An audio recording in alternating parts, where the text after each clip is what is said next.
ওম তৎসৎ। সে জায়গায় প্রতি মিনিটে 10 বার যে শ্বাস নেয় তার পক্ষে 21,600 বার শ্বাস নিতে সময় লাগে 36 ঘন্টা। প্রতি 24 ঘন্টার আয়ু হয় 36 ঘন্টা।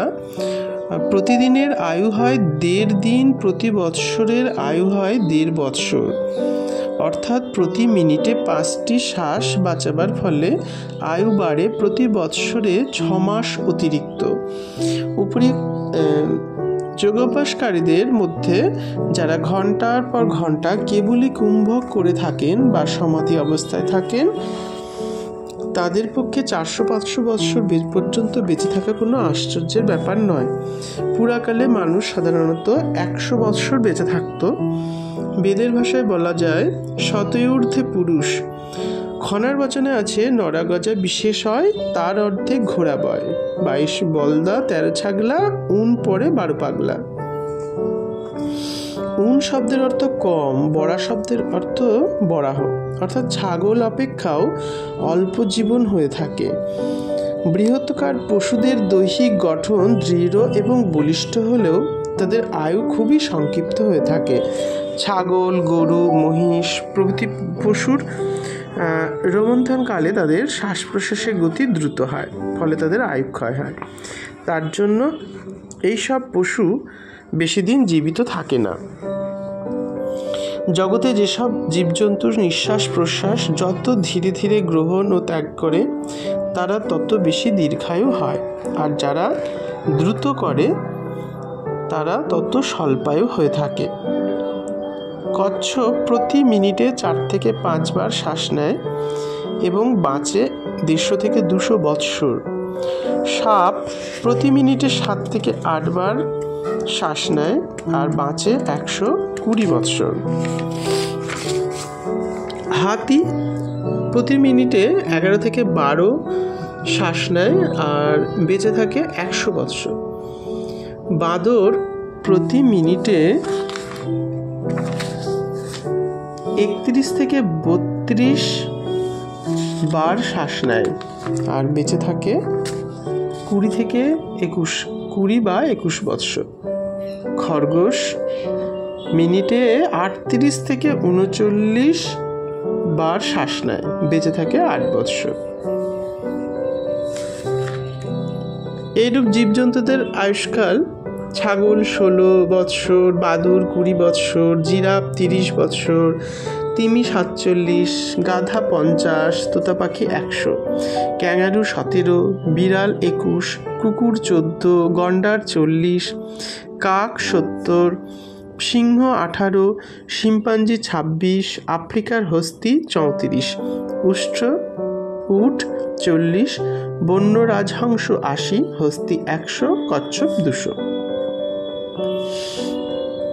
এই সমস্ত জীবদের মধ্যে কচ্ছপ, সাপ, ভেক প্রভৃতি ক্ষুধা তৃষ্ণা রহিত করে দীর্ঘদিন মাটির গর্তে বৃক্ষকোটরের জড়বৎ শীতকালে দিন যাপন করে। বর্ষার প্রারম্ভে আবার তারা আহার বিহার আরম্ভ করে চেতন কার্য সব করে। তার কৌশল অবলম্বন করে এইভাবে দীর্ঘকাল জীবিত থাকতে পারে। যোগীরা উক্ত জীবদের কৌশল অবলম্বন করে, অর্থাৎ খেচুরি মুদ্রা করে দীর্ঘদিন জড় সমাধি হয়ে বেঁচে থাকতে পারেন।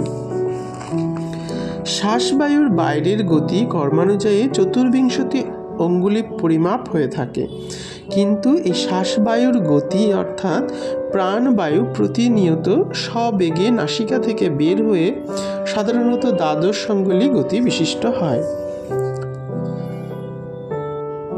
এইভাবে আহারে, বিশেষ ভ্রমণে 24, নিদ্রায় 30, মৈথুনে 36 এবং ব্যায়ামের সময় আরও অধিক অঙ্গুলি পরিমাণ দীর্ঘ হয়ে থাকে। আচার্য শ্রী আনন্দমোহন লাহিড়ী লিখেছেন, সহস্র বর্ষ পরমায়ু লাভ দুর্লভ হলেও অসম্ভব নয়। বৈদিক প্রাণায়াম যোগীদের আয়ু বৃদ্ধির একটি কারণ ছিল। পূর্ণ প্রাণ শক্তির আবেগ লয়ে মানুষ যে কত আনন্দে, স্বচ্ছন্দে ও স্থিরভাবে জীবনযাপন করতে পারে তা আমরা কল্পনাও করতে পারি না। কেবল পার্থিব শরীর রক্ষার জন্য আয়ুলাভ তাদের উদ্দেশ্য ছিল না। এটা তারা জানতেন যে আত্মা নষ্ট হবার নয়, সুতরাং জীবন ও মরণ দুই তাদের নিকট তুল্য। তাদের তপস্যার পবিত্র স্পন্দন প্রভাবে কল্যাণকামী জীবের মঙ্গল হয়। এই জন্য যোগীরা দীর্ঘ জীবন ধারণ করে নিমগ্ন চিত্তে তপস্যা করেন। ব্রহ্মত্ব লাভ ও কল্যাণকামীর মঙ্গল সাধন একই কর্মের দুটি ফল। দীর্ঘজীবন লাভ সম্বন্ধে বিজ্ঞানসম্মত আধুনিক গবেষণা দিয়ে প্রাচীন মতের সমর্থন করা যায়। শাস্ত্রীয় প্রমাণের অভাব নেই, কিন্তু বাহুল্য ভয়ে কেবল একটিমাত্র শাস্ত্রীয় প্রমাণ উল্লেখিত হলো। যেমন গীতায় শ্রী ভগবান অর্জুনকে বলছেন কি চলিতে চলিতে কি অবস্থিতিকালে সকল সময়ে প্রাণায়াম করা উত্তম। সকল সময়ে এইরূপ করিলে মানুষ সহস্র বৎসর জীবিত থাকিতে পারে, অর্থাৎ তাহার আয়ু ক্রমশ বাড়িয়াই যায়। অনেকে মনে করে যে ইট পাথরের মতো নির্জীব হইয়া পড়িয়া থাকাকে সমাধি বলে এবং এই রকমভাবে সহস্র বৎসর থাকা যায়। পরমাত্মায় মহাকাল। মহাকাল সমুদায় প্রাণীকে কলন অর্থাৎ গ্রাস করেন, তাই তিনি মহাকাল বলে প্রকীর্তিত। এই মহাকালের সীমা নির্ধারণ কেউই করতে পারেন না।